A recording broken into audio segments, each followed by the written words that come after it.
மீட்டெடுப்போம் மீட்டெடுப்போம் எங்கள் உரிமையை மீட்டெடுப்போம் நாம் தமிழர் மீட்டெடுப்போம்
எண்ணூறு பயன்கள் கண்டுபிடிச்சோம் வாழ்வு பண்ணையோடு பண்ணைக்கு பூசையத்தான் போடு. எங்க வாழ்வு பண்ணையோடு பண்ணைக்கு பூசையத்தான் போடு.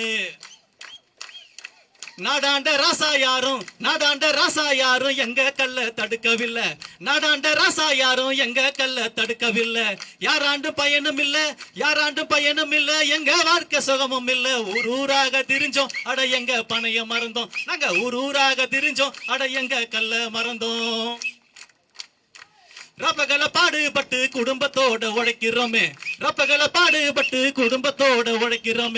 ஒத்த பண ஏறனையா என் கூட குடம் தூக்கணையா. உனக்கு எதுக்கு லஞ்சம் நாங்க என்ன குத்தம் செஞ்சோம். உனக்கு எதுக்கு லஞ்சம் நாங்க என்ன குத்தம் செஞ்சோம். வெள்ளக்காரன் போட்டானையா விளங்காத சட்டம் ஒண்ணு. வெள்ளக்காரன் போயே போட்டான் சட்டம் மட்டும் இன்னும் இருக்காம. சட்டத்தை நீ மாத்து இல்ல போட மாட்டோம் ஓட்டு. அவன் சட்டத்தை நீ மாத்து இல்ல போட மாட்டோம் ஓட்டு. சட்டம் போட்டு தடுத்தாலும் சனங்களை படப்படுத்தினாலும் குண்டாசு சட்டம் போட்டு கூண்டலண்டி அடைச்சாலும் எங்க உணவு கல்லு அதை இறக்குவோம்னு சொல்லு. எங்க உணவு கல்லு அதை இறக்குவோம்னு சொல்லு. எங்க உணவு கல்லு அதை இறக்குவோம்னு சொல்லு. இது என் வாழ்வியலோடு கலந்த உணவு. எந்த கொம்பாதி கொம்பனுக்கு விட்டு கொடுக்க முடியாது. எந்த கொம்பாதி கொம்பனுக்கு விட்டு கொடுக்க முடியாது. தேவையில்லாத வேலைய வானையர் கல்லறக்கிறவனை கைது செய்தவர் 6 மாசம்தான். ஒரு நாள் இந்த அதிகாரம் எனக்கு சிக்கும் வச்சு செஞ்சு விட்டுருவேன். பூராத்தை வச்சு செஞ்சு விட்டுருவேன். ஆமா, தேவையில்லாத வந்து அவனை வந்து தொடக்கூடாது. நீ இந்த சேட்டையெல்லாம் செய்யக்கூடாது. பூரா இது விவசாயம். பனை தென்னை என்பது விவசாயம். அங்க இன்னைக்கு பல்லாயிரக்கணக்கான பனை விதைகளை தூவி வருகிற எனக்கு இல்ல, எனக்கும் பின்னாடி வருகிற என் தலைமுறைக்கு. நாங்கள் அதிகாரத்துக்கு வந்தபோது பனையை தென்னையை பயன்படுத்தி தொழிற்சாலைகள் அமைப்போம். 840 பயனை தருகிற உலக உயிர் பனை ஒன்றுதான். பனை என்னுடைய தேசிய மரம். அதை நான் இழக்க முடியாது. பனை அதை நினை என்பதுதான் எங்களுடைய மந்திரம். பனை அதை நினை, தாயை போல் கட்டி அணை என்பதுதான் எங்களுடைய மந்திரம். இதை வந்து கல்லுன்னு மது இதெல்லாம் சொல்லக்கூடாது. இங்கே சில மேதைகள் என் தம்பியெல்லாம் சொல்றான் பாருங்க, பனையிலிருந்து பனஞ்சாறு வரும், அதுல ஏதாவது கலந்தாத்தாங்கல்லாகும். Albert Einstein, Thomas Alva Edison கண்டுபிடிச்சிருக்காங்க. இவங்க எல்லாம்டா டேய் நான் வென்று வந்து இதே பனையில கட்டி வச்சு வெளுக்கிறேன்டா டேய் ஐயோ பயல்களா. சேட்டை ஒருத்தன் வாத்தியாரு, ஒருத்தன் பேராசிரியர், ஒருத்தன் முதலமைச்சர். பனி இனிக்குதா சக்கரவடிகளா. டேய் நாட்டை இவங்க கிட்ட கொடுத்தா விளங்குமாடா. டேய் விளங்குமா. எதற்காக இந்த வேலையை நான் செஞ்சேன்? நான் இதுல ஏறத்தான் தயாரா இருந்தேன். என் தம்பியா வேணாம் இந்த படிக்கட்டு எல்லாருமே அதுலதான் ஏறம் வான்ட்டான். நான் வரும்போது இதுவும் தேவைப்படாது, விசை ஏணி வச்சிருக்கேன், தட்டினா கரன்னு கொண்டு போய் விட்டுரும். இப்ப எல்லாம் இந்த இது மாதிரி பொக்லின் மாதிரி அப்படியே நகர்த்தி கொண்டு வச்சு ஏறி சீவிட்டு இறங்க வேண்டியதான். ஏன்னா இது ஒரு குறிப்பிட்ட சமூகம் செய்யற வேலை இல்லை. உழைக்கும் மக்கள், ஏழை எளிய மக்கள் செய்யற எல்லாருடைய வேலை. நவார் நாங்க ஒண்ணு புதுசா இல்ல, அன்றிலிருந்து இது என்னோட இணைந்து இருக்கு. இந்த பனை, இந்த ஆடு மாடு வளர்த்தல், வேளாண்மை செய்தல் எல்லாம் ஏதோ புதுசா நான் செய்யறேன்னு. திராவிடன் இந்த திருடை இருக்கிற வரை கல்லு மதுவாதான் இருக்கும். டாஸ்மார்க்கு சரக்கு விற்பனைக்கு இருக்கத்தான் செய்யும். இதை ஒழிக்கணும். வேற வழி இல்லை. ஜல்லிக்கட்டு போராட்டத்தை தடை செஞ்ச மாதிரி அதை தடை செஞ்சது அதை நீர் உடச்சு நொறுக்கின மாதிரி இதை நொறுக்கணுன்ட்டு என் ஊர்ல கல் இருக்கணும் சொந்தக்காரன் புறம் பிடிச்சிட்டு போயிட்டான். போலீஸ் ஸ்டேஷனே இருக்காதுன்ட்டேன், தகர்த்தெறிஞ்சிடும் பார்த்துக்கிட்டேன். வேற ஏதாவது வேலை செய்ய. இப்ப ஒவ்வொன்னா செய்யறேன். இந்த வாரம் ஒன்னொன்னா செய்யறேன். இன்னைக்கு கல் இறக்கியிருக்கேன். நேற்று இந்த தைப்பூசத்துக்கு நீ வந்து எங்க திருமுருக பெருமானுக்கு தமிழ்ல குடமுழுக்கு செய்யின்னு இருக்கேன். செய்ய மாட்டான். சேகர் பாபுக்கு என் தாய்மொழியில சொல்லணும்னு என்ன வேத்தி கிடக்கு? அவனுக்கு என்ன நேர்த்தி கடை? அவர் தாய்மொழி அது இல்ல. அப்ப நான் என்ன பண்ணுவேன்? நீ அங்க குடமுழுக்கு நடத்து, நான் இங்க பக்கத்துல நடத்துறேன். அதே என் முருகனை வச்சு, அதே 76 குடத்தை வச்சு, என்னுடைய ஓதுவார்களை வச்சு, என் தாய் தமிழ்ல என் பாட்டனுக்கு, என் முருக பெருமானுக்கு நான் மந்திரம் சொல்லி ஓதுறேன். அந்த முருகன் தன்மானமிக்க தமிழ் மகனா என் தாத்தை என் பாட்டன் பேரனோட நிக்கிறா, ஊரானோட நிக்கிறானான்னு பாத்துருவோம். எவனோட என் பாட்டை நிக்கிறான்னு பாத்துருவோம். வா அன்னைக்கு பாத்துருவோம். அது மாதிரி அடுத்தது, ஆடு மாடுகள் மேய தடை போடுறான். கால்நடைகளுக்கு மேய்ச்சல் இடம் கிடையாது. மலையை வெட்டி என் தாயின் மாறை அறுத்து விற்கிற அந்த அயோக்கிய குவாரிங்கிற பேர்ல என்னோட ஆடு மாடுகள் அந்த மலை அடிவாரத்துல மேய தடை போடுறான். வனச்சட்டம்னு பாதுகாப்பு சட்டம்னு போட்டு என்னுடைய சொந்தங்கள் ஆடு மாடை மேய்க்க போகும்போது அவமானப்படுத்தி திருப்பி விரட்டுறான், வழக்க போடுறான். அப்ப என்ன பண்றது? நான் ஆடு மாடுகளின் மாநாடு போடுறேன் இந்த ஜூலை 10ஆம் தேதி.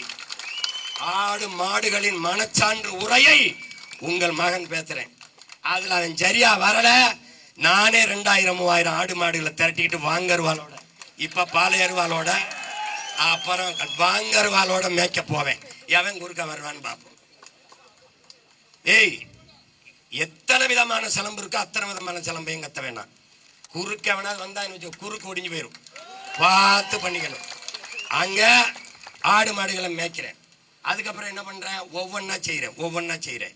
ஒன்றும் இந்த இது இருக்கு, எனக்கு ஒன்றும் வேற வேலை இல்லை. யாரோ சொன்னாரு அது வழக்குன்னு. எனக்கு தேர்தல்லாம் 6வது 7வது கடமை தான். முதல்ல இதுதான். உலகத்திலே எனக்கு மகிழ்ச்சியானது எதுன்னு கேளு, சிறையில் இருக்கிறது தான். ஏன்னா எவனும் எனக்கு அழைக்க மாட்டான், செய்தி போட மாட்டான். அண்ணே என்னை கிள்ளிட்டான், அண்ணே என்னை நோண்டிட்டான். வரல 24 மணி நேரமும் புத்தகமும் நானும் இருப்பேன். பக்கத்தில் ஒரு ஏடு இருக்கு, ஒரு பேனா இருக்கு. நான் பாட்டுக்கு எழுதுவேன். மண்டை நிறைய சேர்த்துக்கிட்டு இங்கே வந்து பூராப்பையிலும் கொண்டு எடுத்துருவேன். இப்பவே கேட்குற கேள்விக்கு பதில் இல்லை. அந்த காவலர் கெஞ்சுவாரு, ஐயா ஐயா ஐயா ஐயா ஐயா நீங்க கொஞ்சம் தூங்கிட்டியா, காலையில எந்திரிச்சு படிக்கலாம் இல்லைங்க ஐயா ஏயா அப்படின்னு. காலையிலையும் படிக்கணும், இப்பவும் படிக்கணும். உங்களுக்கு தூக்கம் வருதுன்னா அப்படி ஓரமாக அங்கே போய் இருந்து தூங்குங்க. ஒரே ஒரு காவலரை எனக்கு போடுவான். அவரையும் மேலே அன்பு, அவருக்கு வேறு ஆள் இல்லைல்ல. ஐயா ஐயா நீங்கள் கொஞ்சம் சாப்பிட்டு படிக்கலாம் இல்லைங்க. என்னை பெற்ற தாய் கூட இப்படிலாம் கருணையா ரொம்ப அன்பா, ஐயா ஐயா ஐயா சாப்பிட்டு படிங்க ஐயா, நல்லா இருப்பீங்க ஐயா அப்படின்னு அப்படியெல்லாம் பாசம் காட்டுவாங்க. அதனால எதுக்கும் பயப்படுற ஆள் நம்ம இல்லை. அடுத்து ஒவ்வொரு போராட்டமா செய்கிறேன், ஒன்னா எது இடியே விழுந்தால் நகரதல்ல, ஒன்றும் இல்லை. அதனால ஒவ்வொரு போராட்டம் பாரு, எல்லாத்தையும் அறிவிச்சா நமக்கு முன்னாடி வேகமா அவனே கண்டுபிடிச்ச மாதிரி செஞ்சுக்கிட்டு இருப்பான். இப்ப நானும் எங்க தம்பியில முடிவு பண்ணுறோம், தீ குளிக்கிற போராட்டம். ஏன்னா சீமானுக்கு பேர் வந்துரும்னு பல பேரும் தீ குளிச்சு சாவான். அதனால கல் இறக்குறது இந்த இருக்கிற நெருக்கடி அச்சுறுத்தலை போக்கத்தான்.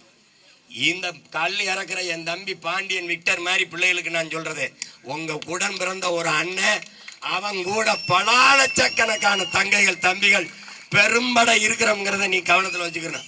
ஒன்றுக்கும் பயப்படாத. அதிகபட்சம் போனா இன்னும் 10 மாசம் ஆடுவான். 2026 படைப்போம் புதிய அரசியல் வரலாறு என்று வரேன்.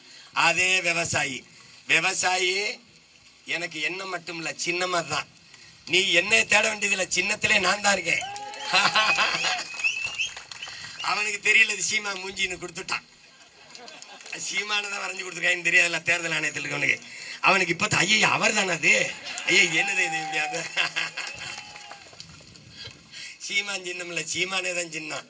அதனால எப்படியாவது ஓட்டை போட்டு வெளில விட்டு, புரியுதா? முருகனே எங்கூட கூட்டணியில் இருக்காப்ல, முருகன் சிவன் அப்புறம் எங்க மாயன் திருமால் பெருமாள்லாம் ஏன் பின்னாடி தான். ஏன்னு பேரை நான் தான் இருக்கேன். அவனுக்கு எவனும் வரமாட்டான். உனக்கு என்னை விட்டா நாதி கிடையாது, எனக்கு உன்னை விட்டா நாதி கிடையாது. அதனால தயவு செய்து இந்த பாருங்க, எங்க அப்பா பாருங்க எவ்வளவு ஆண்டுகளா இந்த கல் உரிமைக்கு போராடுறாங்கன்னு பாருங்க.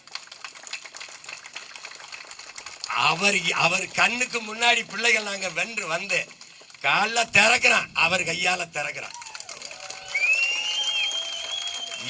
எவன் தான் வரான்னு பாக்குறோம், மூடுறோம். டாஸ்மார்க்க அதை அவர் கையாலே மூடுறோம். பானை தென்னை வாரியத்துக்கு நம்பி பாண்டியன் எல்லாம் தலைவரா போடுறான். ஆடுறா பாத்துக்கிறோம். 1 கிலோ கருப்பட்டி 1000 ரூபாய். அமெரிக்கால உலக நாடு இல்லை, கருப்பட்டிக்கு அலையிறான். இங்க உற்பத்தி இல்லை. நாம வர்றோம், பனை தென்னை எல்லாம் சார்ந்த தொழிற்சாலை போடுறோம். வாழ்விடத்திலே அரசு வேலையை கொடுக்கிறோம். படிச்சவன் படிக்காதவன் அனைவருக்கும் அரசு வேலை. பாய் விண்ணுதல், நார் விண்ணுதல், கொட்டான் விண்ணுதல், கருப்பட்டி செய்தல், நாட்டு சக்கரை செய்தல், பணம் கற்கண்டு செய்தல், எல்லாம் அந்த இடத்துல தொழிற்சாலை. எங்கேயும் கவர்மெண்ட் வேலை அரசு வேலை. நீ வெளியில வர வேண்டியது இல்லை. வாழ்விடத்துல வேலை தரேன் அண்ணன், நீ என்னை வெள்ள விட்டுரு நான் பயன்படுத்தி காட்டுறேன். நீ என்னென்ன வேலை செய்யறேன்னு பாரு. மண்டை முழுக்க கனவு. ஒன்னே ஒரு ஓட்டை போட்டு விட்டுரு, மீதியை நான் பார்த்துக்கிறேன். அதனால பயப்படாத. கல்லை குடிக்க ஊக்கப்படுத்துறாரு. டேய் ஒரே கேள்விதான்டா, கல்லை குடிச்சு செத்தவன் ஒருத்தனை சொல்றான், சொத்தம்பிட்டையும் வித்தவனை காட்டுறான், நாங்க போயிடறோம். ஒரு மர கல்லை குடிச்சு பாடுறா, இப்படி மினு திமிரா இருக்கும்டா, திமிரா இருக்கு. அந்த இது குடல் செத்து போச்சு, ஈரோக்குள்ள அழுகி போச்சு, இந்த ஆர்கான் செத்து போச்சு, ஒரு அளவு இருக்காது, எல்லாம் தெம்பாயிரும். அதனால கல் என்ற சொல்லை ஒழிப்போம். நம்ம மூதாதை கல் உண்ணாமைன்னு பாடிட்டாங்கிறாங்க. அவன் எல்லாம் பாடினான், புலால் உண்ணாமை கூட தான் சொல்லியிருக்கான். அவன் சொல்லியிருக்கான், எல்லாம் அவனே தான் சொல்லியிருக்கான். கொல்லான் அவனை வந்து எல்லா உயிர்களும் கைகூப்பி தொழும்ன்றான். புலால் உண்ணாம இருக்கிறவனை அவனே சொல்றான். அவன் என்ன சொல்றான்? கொலையில் கொடியோரை வேந்தறுத்தல் வைங்கோல் களை கட்டங்களோடு நேருங்கிறான். அரசனுக்கு துரோகிகளை போட்டு தள்ளுறது ஒரு களை எடுக்கிறதுக்கு சமம்டாங்கிறான். அதனாலதான் பாளையர்வாளோட சுத்திரம் பல வேற களை எடுக்க வேண்டியது இருக்கே. அது வந்து அதனால அஞ்சுவதும் அடிபணிவதும் தமிழன் பரம்பரைக்கு கிடையாது. சிறை என்றால் நிறை, தடை என்றால் உடை, எதையும் தகர்க்கும் தமிழர் பெரும்படை. அதனால தைரியமா கவலைப்படாம இரு. ஒவ்வொன்றா செய்கிறோம், ஒவ்வொன்றா செஞ்சு விடுறோம். எது இருக்கோ எதிர்த்து போரிட்டு நொறுக்குவோம். அப்போ என் தம்பி கூட சொன்னா, வன பாதுகாப்பு சட்டம் அண்ணே நம்ம மேல்முறையீடு செய்யலாம்னா, இங்கே இருக்கிறத விட அங்கே இருக்கிறோம் பெரிய. ஆமாம், அதெல்லாம் மேயக்கூடாதுட்டானா சிக்கலாயிரும். நீதிமன்றம் சொல்லிச்சு. எந்த மன்றம் சொல்றது நான் கேட்க தயாரா இல்லை. எங்கள் மக்கள் மன்றம் சொல்றதா எங்களுக்கு முக்கியம். நீதிபதி சொல்லிட்டாருங்கிறான், 815 டாஸ்மாக் கடையில திறக்கலாம்னு நீதிபதி சொல்றாரு. ஏற்கிறியா எதிர்க்கிறியா? எதிர்க்கிறியா? 8 சக்கர வாகனத்துல 700 லாரியில கன்னியாகுமரியிலிருந்து மலையை வெட்டி எடுத்துட்டு போகலாம் கேரளாவுக்குன்னு நீதிபதி தீர்ப்பு சொல்றாப்ல. ஏற்கிறியா எதிர்க்கிறியா? இது நீதியா? அப்ப அநீதிக்கு எதிராக புரட்சி செய்யறவன் நாங்க. அநீதியை அச்சங்கொள்ளாமல் துணிந்து எதிர்த்து போராடுகிறவன் எவனோ அவனே உண்மையான ஜிஹாத். நபிகள் நாயகம் ஸல்லல்லாஹு அலைஹி வஸல்லம் அவர்கள் நமக்கு சொல்லியிருக்கார்கள், அநீதியை கண்டு அச்சங்கொள்ளாமல் துணிந்து எதிர்த்து போராடின ஒரு போராளி நம்மிடத்தில் இருந்தான், புரட்சியாளர் பழனி பாபா. அவனுடைய பிள்ளைகள் நாம் துணிந்து அநீதியை எதிர்த்து போராடுவோம். அநீதியை கண்டு எதிர்க்க துணிவில்லாதவன் தொடர்ந்து சகித்துக் கொள்கிறான். தொடர்ந்து சகித்துக் கொள்கிறவன் அடிமையாகிறான். நாம் அடிமையாக தயாராக இல்லை. அடிமை வாழ்வினும் உரிமை சாவு மேலானது நம் முன்னவர்கள் வைத்த முழக்கம். கிளர்ந்து எழுவோம். நம் உரிமை கல், நம் உரிமை கல், நம் உணவு விரும்பி உண்போம். எதை பற்றியும் கவலைப்படாத. அண்ணன் சொல்றா, கல்ல குடுறா, ஏதாவது பிரச்சனை எண்டவாடா புரட்சி வெல்லட்டும்.